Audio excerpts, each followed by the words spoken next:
8천만 동포 여러분 안녕하십니까? 소리 잘 들립니까?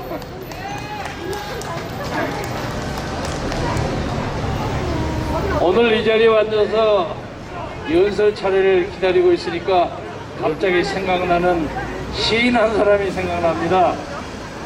옛날 자유당 시절에 아주 날씬한 오윤숙 시인이 있는데 그 양반이 쓴 시가 갑자기 생각합니다.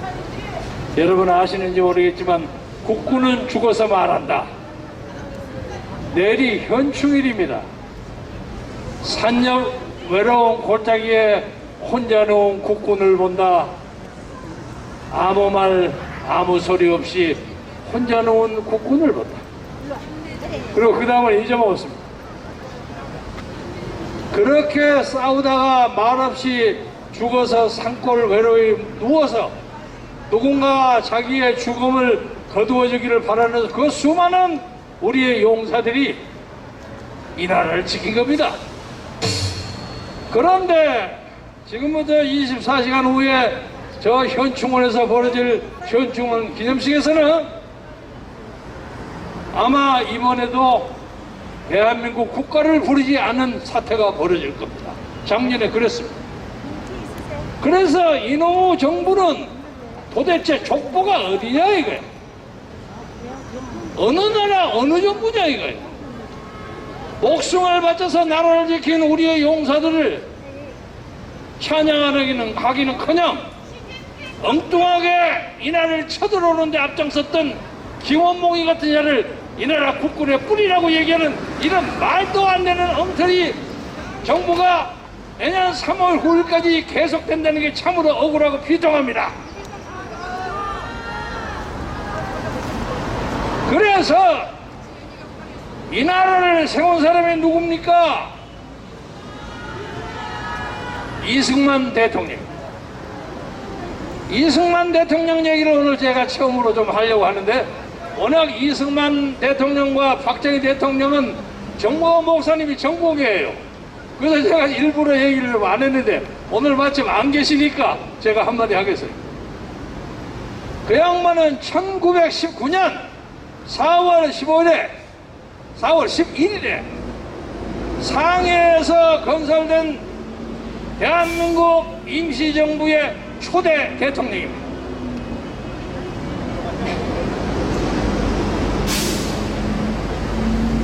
그런데 임시정부 조규에 대통령이라는 직함이 없었어요. 그래서 왜 그 사람에게 대통령을 붙여주느냐고 당시에 이르축구 공산당 대표를 했던 이동이라는 사람이 막 반대를 했어요. 안 된다고. 그래서 상해 임시정부에서도 이러니 저러니 말이 많아가지고 같은 해 1919년 9월 6일 날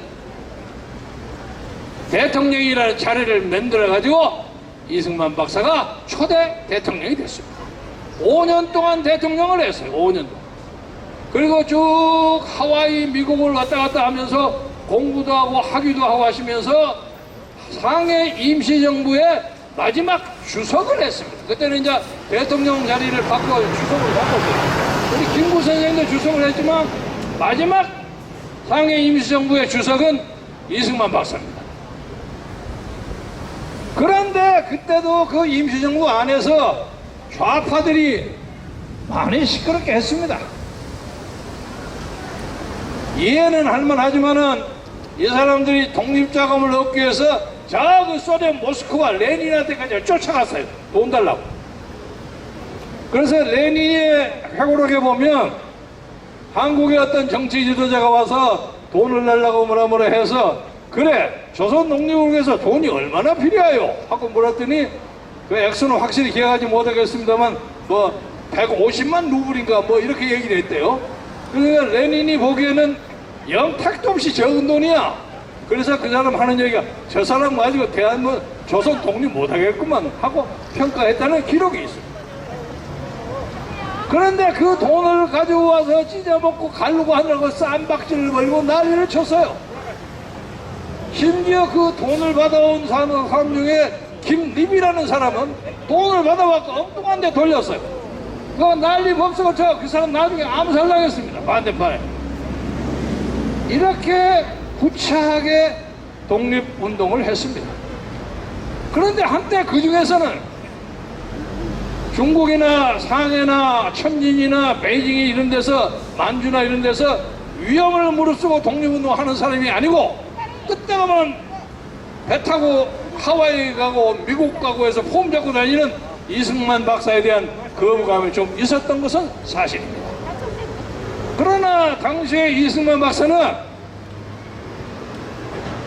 결국 조선의 독립은 미국이 주도해서 해준다 하는 얘기를 했어요. 그게 21년 정도 됩니다. 21년, 2년인가 그 사이인데 그 사람이 다 웃었어요. 저 사람 참 미친 사람이라고. 아, 미국 놈이 지금 일본 뒤에 있는데 쟤들이 어떻게 우리를 독립을 도와주느냐. 그런데 결국은 솔직하게 말하면 우리 조선 독립군들이 청산리 전투도 하고 윤봉길의 의거도 있고 뭐 여러 가지 많이 있었어요. 그렇지만은 결국 일본 제국주의를 종식시키는 것은 미국의 원자탄 하나로 끝난 겁니다. 그렇지 않습니까? 나가사키 히로시마에 원자탄이 없었다면 일본 놈들 절대 안 물러나요. 그러니까 결국은 43년 만에 우리나라 독립을 가져온 것이 미국이다 하고 얘기는 이승만의 얘기는 맞은 것입니다. 그런데 만주와 중국에서 독립운동을 했던 사람은 기분이 나빠. 춥고 배고파. 그러니까 이승만은 괜히 화려하게 보여. 그렇지만 이승만 박사로서는 한 달, 두 달 배 타고 갔다 갔다 해요. 그거 많이 쉽지 어렵습니다. 저도 미국에서 꽤 살아봤습니다. 그리고 미국 각지에 돌아다니면서 우리 정광훈 목사가 얘기한 것처럼 국회도 잡고 대통령도 잡고 상해도 잡고 그랬다 그러잖아요. 그렇게 많이 외교를 했어요. 그 탁월한 영어를 가지고 외교를 했기 때문에 조선 독립이 대한민국의 독립이 됐고, 그리고 6.25 때 우리가 저 부산 앞바다에 툭 차면 떨어질 정도였어요. 김일성이 다 밀어왔잖아요. 낙동강 전투까지. 그때 그것을 살린 것이 미군을 끌어다 붙여갖고 살린 겁니다.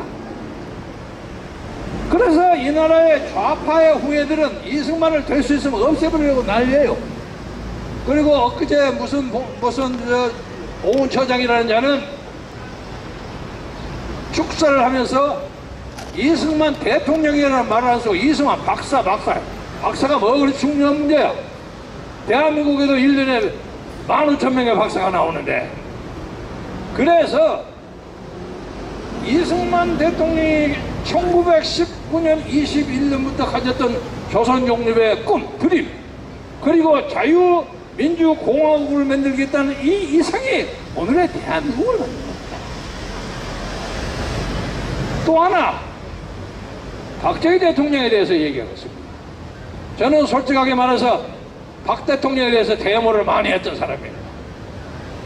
대모로 아주 악명이 높아서 미국에 가는 여권이 안 나와서 유학도 포기할 정도로 아주 악명 높은 학생 운동 지도자. 요새 386 쟤들은 나 대모이면 세 발에 피어. 그런데 미국에 가보니까 박정희 소장의 군사 쿠데타, 이것이 가지는 정치적, 사회적, 세계사적 의미가 남다르게 튀어나오더라.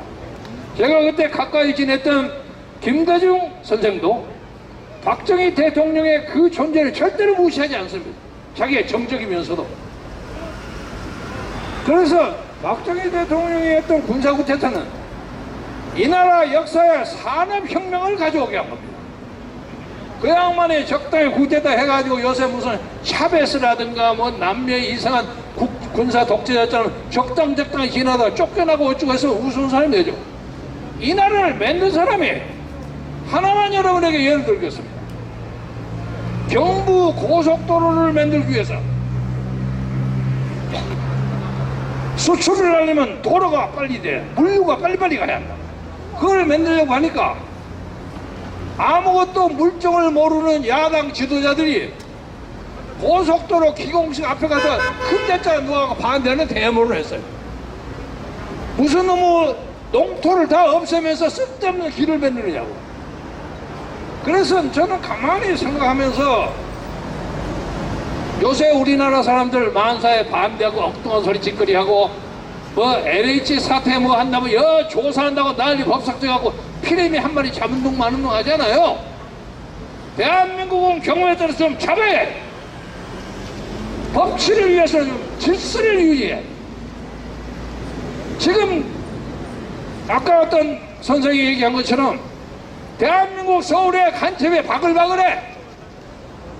그런데 간첩을 잡는다는 국정원은 간첩을 잡는 기능이 없어.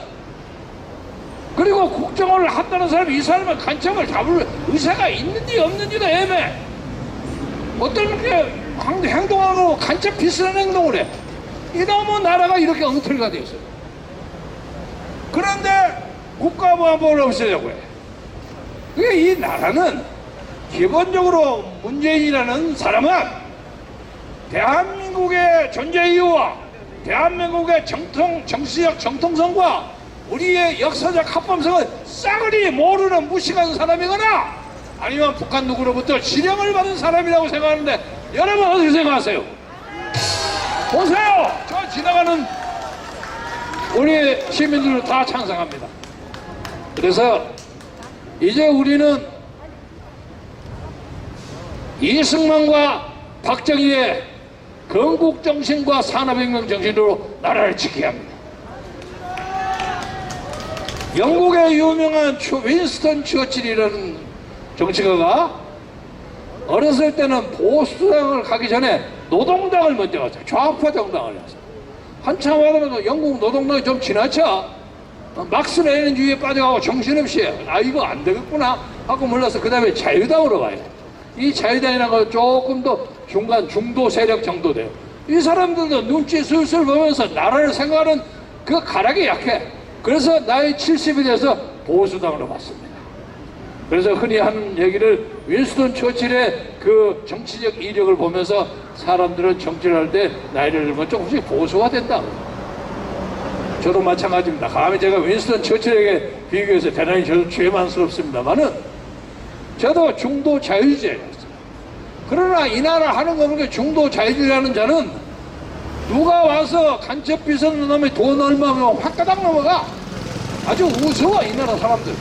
이념에 대한 정체성도 없고 줏대도 없고 의리도 없고 철학도 없어. 엊그제까지 중앙정보부 기획관리실장을 한 우익의 우두머리라는 김아무개가 하루아침에 좌파 대통령이 너 국정원장 시켜줄 테니까 내 말 들을래? 하루아침에 좌파로 가는 거야. 그래가지고 저기 북한에 가서 평양회담에서 김정일 뒤에서 만세 부르고 춤추고 하고 이제 이런 놈의 우파야. 이게 우파의 현 주소예요. 그래서 이제 국민이 이미 하고 있는 것이 꼭 꼬락서니까 그러합니다. 북한에서 북한 노동당이 뭘 하면 그걸 맞장구 치는 관제 야당이 있습니다. 청우당이니 청구당이니. 요새 국민의힘이 하고 있는 것이 꼭 북한의 청구당이나 청우당이 하는 것과 마찬가지야. 그리고 거기서 하는 사람들이 전부 탄핵의 주동자들이야. 주범들이야. 그래서 우리는 더 이상은 국민의힘에 대해서 조금 더 기대하지 않고 대한정당으로서는 인을 끌어가는 새로운 정치 세력이 필요하다고 해서 정광훈 목사께서 국민혁명당을 만들었어요. 근데 국민혁명당을 만드니까 어떤 사람들은 만드는 건 좋은데 그 이름 비슷한 게 있어가지고 아무개하고 혼동되니까 좀 이름을 바꾸시오하는 게 댓글에 많이 나와요. 정식 창당을 하면 또 바꿀 수도 있고 아니면 지금 있었던 국가 혁명 운운하고 붙인 사람이 제풀에 지가 깃발을 내릴 수도 있고 그럴 테기 때문에 그때 보기로 하고, 다만 문제는 이 나라의 자유민주주의와 자유시장경제와 한미 동맹과 기독교 입국, 요새는 기독교 입국은 여기 이제 스님도 계시고 하니까 저는 종교 자유 이렇게 바꿉니다. 이 네 개의 원칙을 가지고 이 나라를 지키는 것이 우리 민족이 담당해야 할 역사적이고 세계사적 의무. 그래서 내년 3월 9일까지 지금 우리가 특별한 일이 없어 무조건 정권을 바뀌게 돼 있어요. 천하의 운수 세계의 진운이 그러합니다. 그래서 이걸 막기 위해서 온갖 패거리들이 이것을 막으려고 착당을 하고 있습니다. 우리 힘이 절대로 약하지 않습니다. 여러분 힘내시고, 대모하는데 옆에 있다고 순경들이 반대하고 또 해서 너무 타다지 마세요. 이 사람들도 대부분이 다 병역 의무 필요하기 위해서 의병들이 많아요. 우리들의 새끼와 우리 형제, 우리 아들들이 세상 막까지만 전부 박사하고 나올 사람들이에요. 이런 사람들에게 너무 쌈박질을 하고 적대감을 보이지 마세요. 적대감은 딱 한 놈에게만 집중하세요. 선택과 집중을 하나를 딱 해가고, 이 사람이 전 국민의 압력 때문에 숨을 쉴 수 못할 정도로 압력을 가하세요. 그래서 그들의 발이 후달거리고 더 이상 역사를 훼손하지 않는, 그래서 새로운 역사의 대세 앞에서 스스로 무릎을 꿇는 그런 새로운 시대가 오기를 여러분과 함께 공동으로 기약하면서 여러분의 건강과 안녕을 빌어하지 않겠습니다. 대단히 감사합니다. 감사합니다.